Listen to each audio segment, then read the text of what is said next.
Hello dear viewer, you remind me of the babe Murdoch X here, and today we're going to talk about my PlayStation 2 collection update for the month of October of the year 2019.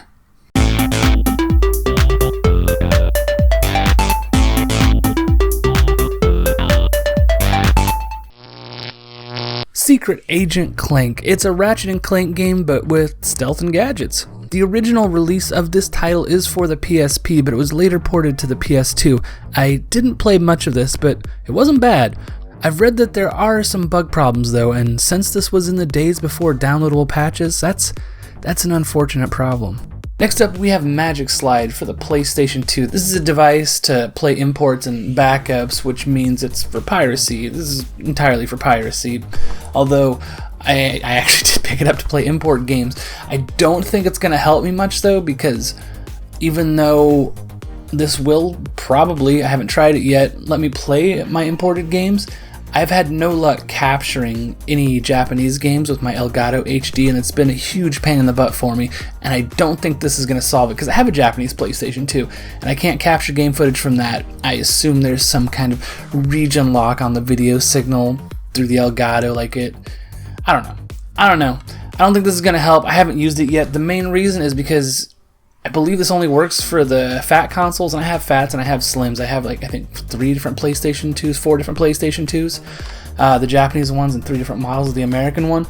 But this only works with the fat. I have one of those, but you have to remove the cover, and there's this piece of plastic in there that you have to install so you can manually drag open the disc and swap after it's loaded up a game. There's a couple of discs in here too. I think those are to get it to boot. I don't know. I haven't used it yet. I've been sitting on this for a while, but I just haven't gotten around to it because I don't want to mess up my PS2. I don't want to take pieces off. They're plastic pieces that snap into place, so I don't want to mess it up. I haven't gotten around to it, and I probably won't. But I might. Soul Reaver 2. There's a Nightmare Before Christmas game for PS2 where Jack Skellington yells Soul Reaver nonstop, so every time I see this game, I read it in that voice. When you pop this game into your console, you are treated to an 11-minute intro before being unleashed upon your enemies. Hack and slash your way through the world in the living realm and the spiritual realm. I should have played the first game before popping this one in, but I don't have that one yet. I didn't know what was going on. It's a good game, but I suspect it takes some time to master, and there wasn't a tutorial. Whoops. I'll come back to this after I spent more time with the first game. Dance Factory. First, a quick story. So, I live on a second floor apartment, so I don't play dance pad games very often. Also, they're always going to have copyrighted music, so even if I did play them and capture them, I would only be able to share the visuals with you and not the music. So that's why you're getting a live video. But I did play this game because there's a jerk that lives below me, and every once in a while, when the person below me is being extra loud and obnoxious, that's when I decide to play a dance pad game.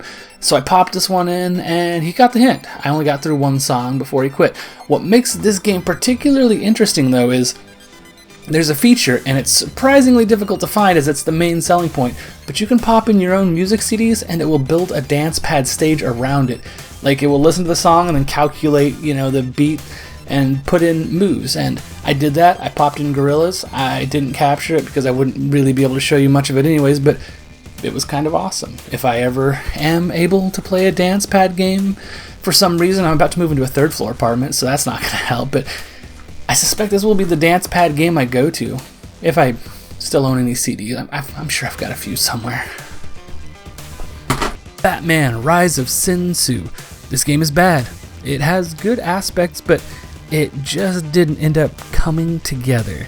This feels like a stepping stone towards better Batman games, except that this game came out years after Batman Vengeance, a game also made by Ubisoft for the PS2, which is a good game.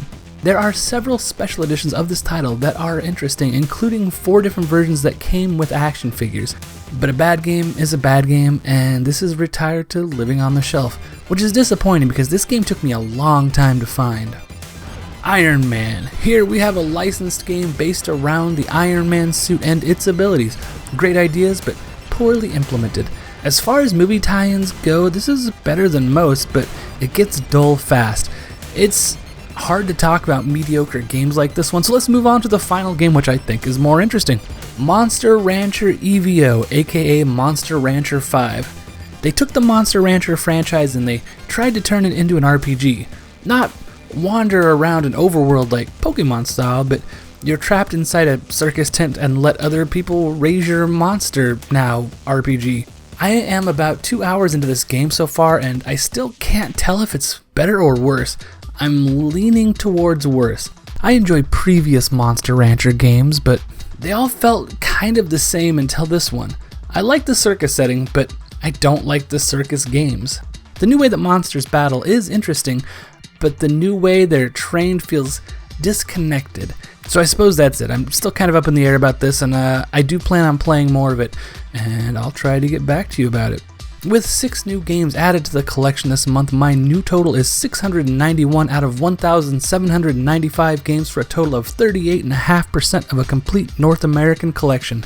We're getting there, folks. One day we'll hit that 100% mark and then our fathers will love us. Strange collection of games, but I suppose as I get further and further into my collection that the games might start to get a little more unusual. Like I already own most of the games that I want to own. There are some out there that have been elusive, some games that are valuable or some that are interesting that I just haven't been able to find yet, but we're starting to get into the territory of games that I just know nothing about, so it'll get interesting, I think.